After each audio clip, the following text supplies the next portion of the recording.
I think it's perfect to, like, towards the end of your podcast to be like, just love people. Just love people. Just That could be the love mic drop. Boom. We're done. You know, who knew Just love would be the thing to fix all problems? Crazy concept. Hello, welcome to the CEDRD, a podcast connecting newer professionals in the field of eating disorders to those of us who have been around for a while. I'm your host, Beth Harrell, a certified eating disorders registered dietitian and supervisor. And I'm Abbi Brown, a registered dietitian who is newer to the field. I think of myself as a well-seasoned cast iron skillet with wisdom and experience, yet always ready for something new. And I think of myself as an Instapot with innovation and a fresh perspective. This podcast brings both to the table to share ingredients, recipes, and techniques of past and present so we can all be our best for the future. The kettle is heating up. The skillet is on simmer. So join us around the table for true professional nourishment. Abbi, ready to stir the pot? Let's do it.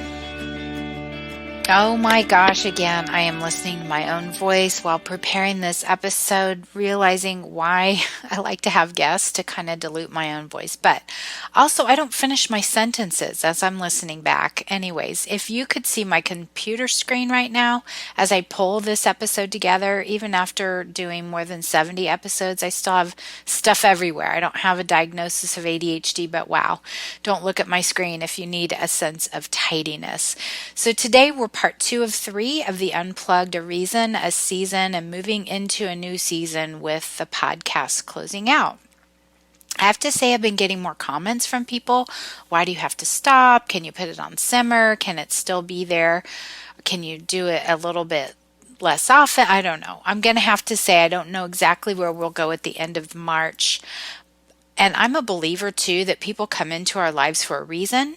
Kate, I cannot wait to meet with you soon to help me sort through some of this. Kate is a fan of the podcast who has brought a whole new life and freshness. And so I just have to say to you listeners, stay tuned. We have our final medical series coming up, ARFID researcher and clinician, the first ever conference for Fed Up, which is fighting eating disorders in underrepresented populations and more. I have a feeling it's going to be magical. Today, we're continuing the conversation with co-host Abbi Brown and our producer, Royce Diamond. Royce's perspectives as a non-clinician have been beyond helpful. Abbi questioned about what to do, how to include parents and what to do when a client ups and leaves the room, and how we just don't know what's on people's minds. Case in point, this episode must have been recorded right around the time Twitch passed away. And if you're ever surprised when someone looks happy on the outside, but we find out that they felt like life wasn't worth living, this is just a reminder to all of us. Honestly, life is so precious and we just don't know. So the mic drop of this whole podcast might need to be education, connection, and love. A listener comment, DT, thank you for creating the CEDRD podcast. As a newer dietitian who listens to them regularly on the go, I feel like I've been receiving many years of eating disorders education in a few months. Besides using some of the tips in my own life, between learning new jargon and the inspirational messages that each guest provides, the podcast helps me be more confident in working with my patients with eating disorders. Thank you, DT, and please do let me know your thoughts. Rate, review, comment, share, send me a message on LinkedIn. Friend me on LinkedIn. I don't think it's called friending me, but drop me an email. So all of the information is in the show notes. And speaking of show notes, I will be rolling out my Supervision membership soon, and it will be exclusive content that we can continue to connect and have these conversations. If they're at that stage where they're just so sick, yeah, that's the hard part. Something I've started to pick up on is the preparation or the setting of the appointment. So especially if I'm working with a teen, I like to have the parent in there if it's an initial appointment for the beginning part. Same. They can help go over all the medical background. And then in follow-ups, it's helpful just to say, hey, this is what's going on, touch base, But recently I had a parent in there who I guess the child thought stayed too long.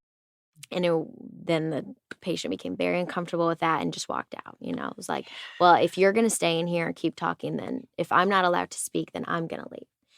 And so I've been thinking more about, well, how can I prep my office to welcome them to open up as much as possible? So it's setting more kind of like, okay, so mom or dad will be in here for 10 minutes and then it's me and you.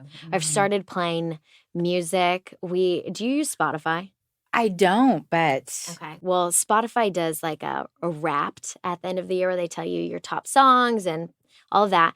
And I am not a Taylor Swift fan, but she was like one of my top artists this year. And I'm like, why in the world would she?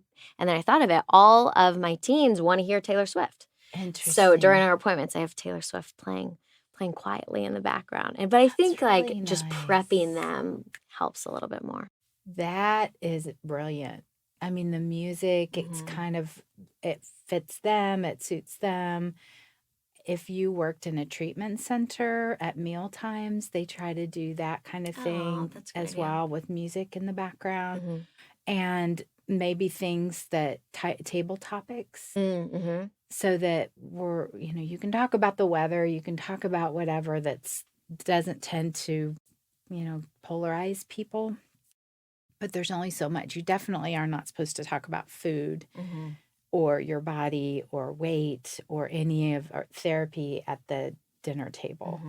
So music is a brilliant thing. And I think the 10 minutes is I always start with that with the parents and say, usually I open the session with, well, mom or dad or caregiver will be here for 10 minutes. What do you want to say, mom, dad, caregiver, about what brought you here? And then I'll turn to the teen and I'll say, does that sound accurate to you? Or do you want to add anything? Because nobody knows what's going on in people's brains. I have to say, and I don't know when this episode's going to drop, but the whole thing about Twitch is really, really bothering me. What's going on with Twitch? He passed away. Oh, the DJ. The DJ. Gotcha. Are you familiar with him? Only since he passed away. I mean, I'd seen him on the Ellen show. And see, that's where I knew of him from, and always smiling. He reminds me of a good friend of mine. Just like, of course, we just don't know people. I guess that's the bottom point that you're trying to say. Even the day before he died, he and his wife were doing a TikTok dancing thing. Yeah. And they were both looking happy. So in that, when the mom or the dad is telling their story of what got them into my office, and then I ask the teen, because nobody knows, like the parents may think, I know my child better than you do, or I know my child better than anyone else does. Well, you definitely know them better than I do. You don't know them better than they do. So allowing them to disagree, agree, whatever it is, and then letting the parent step out and giving that teen. And it depends on the age of the teen. If it's a 13-year-old, I don't know. Sometimes you need to work just with parents. If it's an 8, 9, 10-year-old, definitely just work with the parents. That's hard when there's conflict.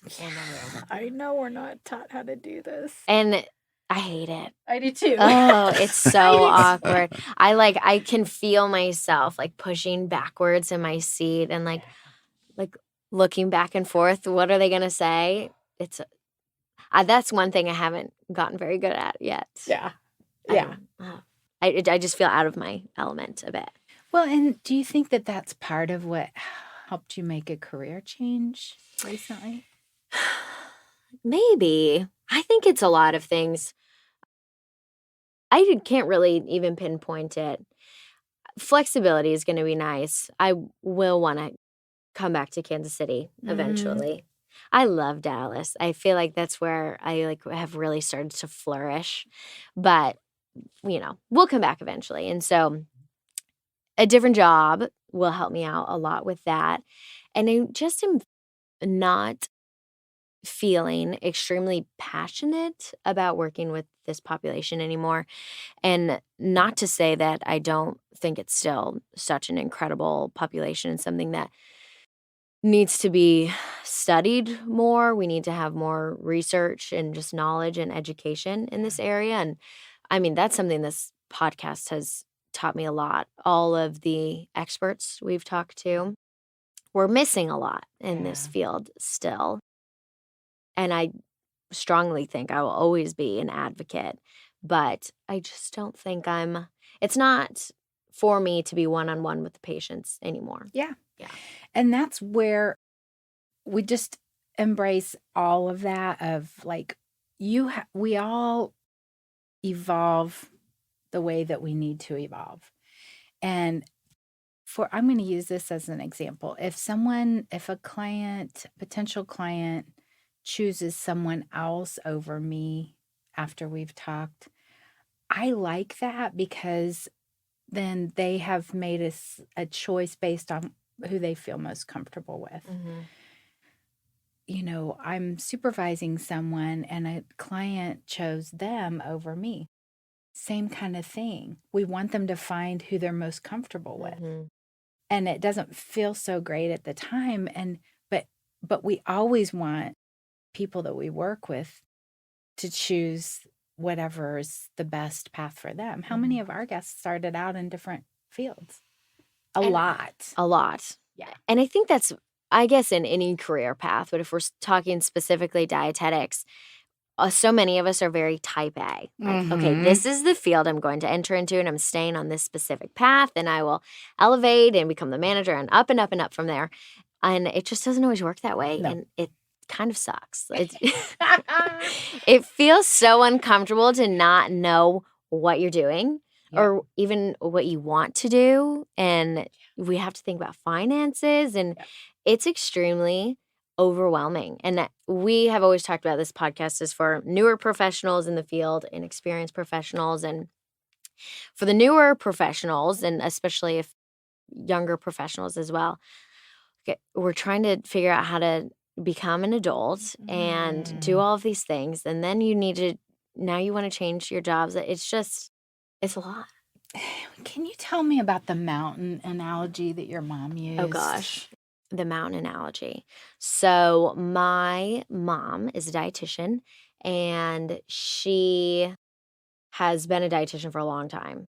And for a while, working was all about, or being a dietitian was all about achieving the next level, the next thing. And she was really good at that. And then she reached this point where she's like, well, it's not all about what can I do to get the promotion or to do this. Like, I just really want to enjoy what I'm doing and feel like I'm providing a lot of value. So it all came back to value for her. And that's her second mountain now. She's just in a different stage in her career. Yep. So I'm really glad. I remember you telling me that a while back when you were still like, I don't know what I want to do necessarily, or I want to reach that first mountain at least. How do I get there? Take a step up the mountain. Right. What's the direction? And that's where I think I am now, is that value. Like, what I was talking to Jessica Setnick last night, and she said, I think that we can let the next generation take it from here, because I was getting a little tight in my chest, wrapped up about some types of things that are happening. It's not cancel culture, but it was some political things that are happening within the field. And that's when she said, I think that we can take a step back and let the next generation take it from here. And I'm like, that's exactly what my goal is. Right there, mic drop, is it's not about, that promotion or getting the next thing or having the highest paying, whatever. It's education and connection.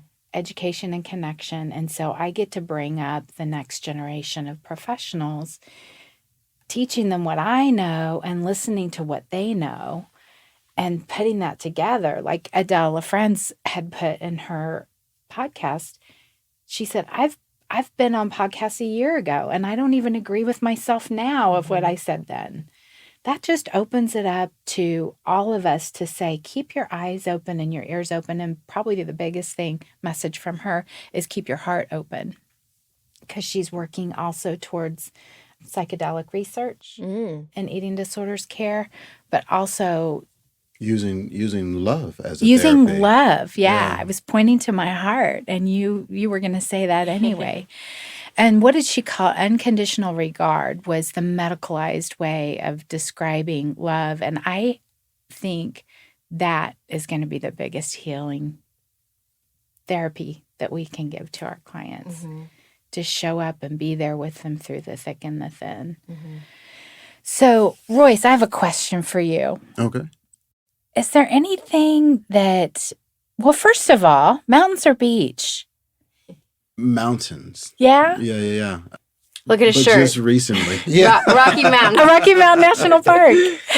Like in the last, like right before the pandemic, I started mountain climbing. And, Really? Yeah. It was a really, I don't know, it's like therapy. Uh-huh. You know, if you got this goal, you just work on it all day long. You get there, Yep. celebrate. Get to the top. Yeah. Here's another mountain analogy. Yeah. And actually, I should have said before, you are the only other human on this earth who has listened to every second of every podcast like I have. So thank you. 'Cause I Absolutely. mean, we have a connection that'll never change. That's the thing about this podcast ending, is that reason, that season, it has met its goal.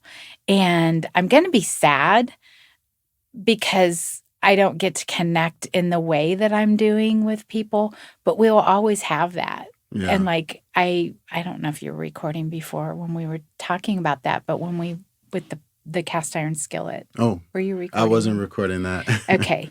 So another connection that I have with you was when Abbi and I came in for our initial session, and we were talking about artwork and my ideas that were just kind of in my head that I hadn't really talked openly about, was the cast iron skillet analogy. And you brightened up and you said, oh, we could do this and we could do that and we could put some spices in this. And I'm like, and it reminded you of your grandma. Yeah. Yeah. 100%. And I would say probably largely my relationship with food too. Really? Like, yeah, my grandmother was the one that got up every morning and made bread for everybody, you know, like every day for the bread, whole like family. what kind of bread? Just Yeah. regular white bread, or was it a biscuits, or was it? Well, we had the what I really used to like was like saltwater cornbread she would make. Oh yeah, the cornbread. Oh my God. And we had it with every meal. Yeah. I love the cornbread, and in the cast iron skillet. I don't know, did she use that for the cornbread Yeah, too? she used everything. That's so. Yeah. You know, my niece just sent me something this morning that was something from my mom's sewing kit, and my mom has passed away. And so it's really special when my niece was showing me this, and her daughter was looking at it, and it was a little musical thing. I had tears because it just brought me back to those generations when you said that about the cornbread, the cornmeal. Yeah. Did you say salt water? Yeah. And like, I'm sure that the epigenetics are turned on for you in a positive way when you have that. Like, you have genes, but you also have experiences that turn things on and off, and that's a good memory for you. Yeah, for sure. Yeah. Well, and some of what you're talking about is just the advantage of age, you know. when you're 20, like you were talking about, getting the younger people to be excited about the nutrients that are going in their body and stuff like that, and like, you're gonna live forever. You feel like a vampire, you know. It's true. Yeah. That they definitely think they're invincible. That's true. I do think often about how, obviously you do Becca's podcast, but this whole eating disorder world is probably new to you, right? Like, what is Yeah. it like for you to hear us talk about this all the time? Enlightening, both for what's going on around me and within my own behavior. Like, some of the things that I hear people going through, I may not struggle with food, But there are other areas in my life where the information is like, oh my God, that totally like makes sense. It changes the way I parent or any of those kinds of things. Yeah. How old are your kids? My son's 24 and my daughter's 16. Okay. Yeah. Gosh, yeah. I remember that was a great question, Abby. Love it. I'm going to miss you too. So you need to make sure to stay in touch. Sandra Kronberg's episode, I remember she was one of the early ones. And I remember you, Royce, saying, I didn't have language to put on this. I think she was talking about orthorexia as a new religion. Like it's almost a spiritual, people will follow certain things to a T. But I think that that's something what you said is, I didn't have language for it, but I can see it playing out in life. Yeah. Most of the episodes were like that. Really? Most of them were like that. Yeah. I enjoy editing these episodes for sure. Well, because sometimes you'll pull out 4 or 5 sound bites for us to listen to decide which one's going to be the opening one, like the teaser sound bite. And so I'm thinking, I wonder what Royce was thinking. But and like all of them are great. So it's helped me a ton to even know what is standing out for you. Yeah. Oh, and I'm sure it's different because you're in the conversation too. And I'm always just listening, not really even like thinking how to contribute. So it kind of changes the way I perceive it. But there are a lot of really impressive people on these. Oh, God. And speaking of language, I think, everyone, for the most part, that we have interviewed is in the field of eating disorders, different backgrounds. And sometimes we talk about the same topics, but just the language that this person uses compared to this person, it really can impact you or help you understand in so many different ways. I agree. Yeah.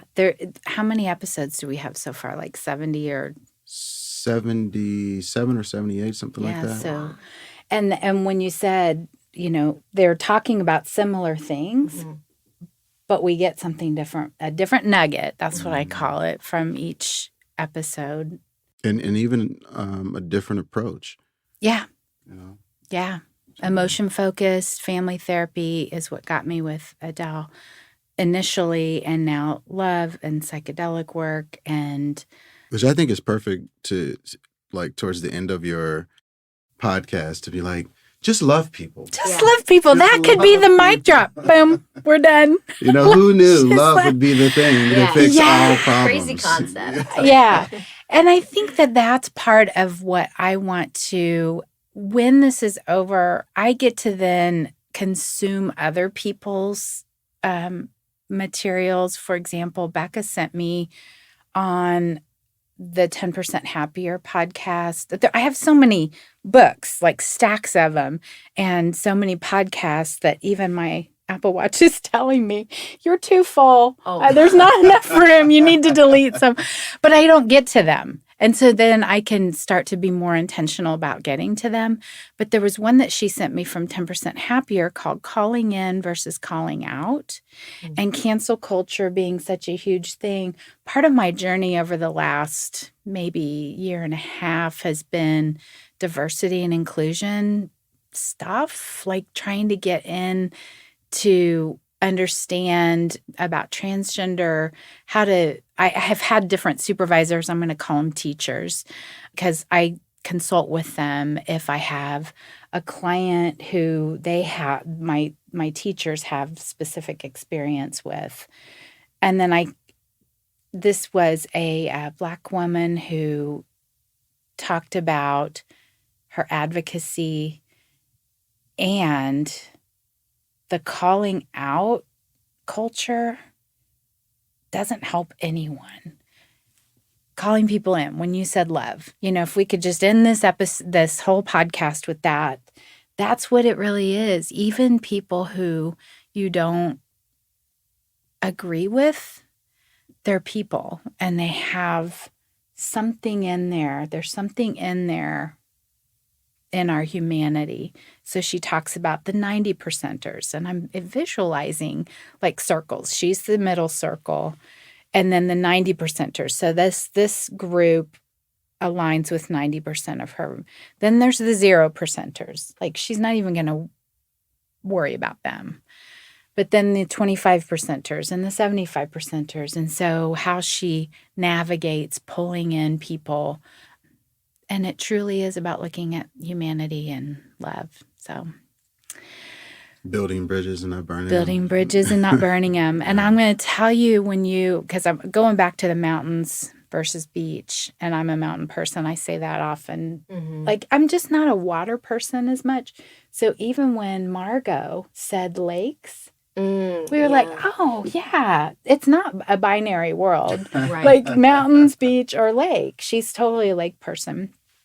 We have a place at the lake, but I'm not a water person. I like the family. I like the community. I like the friendship, the people sitting around the fire pit, or just, I don't even care that much about the water sports or any of that. So anyway. You were asking about how the podcast has affected me. And one of the things that I've learned is like, I'm a host. I like to set the mood. I like to create the party. I don't even really want to participate in the party, but that's kind of what you're talking about. It like is. We go out to the lake. Totally. I make the food, the drinks, whatever it is that's going on. If the kids need to be wrestled with, whatever it is, it's what I like to do. Yeah.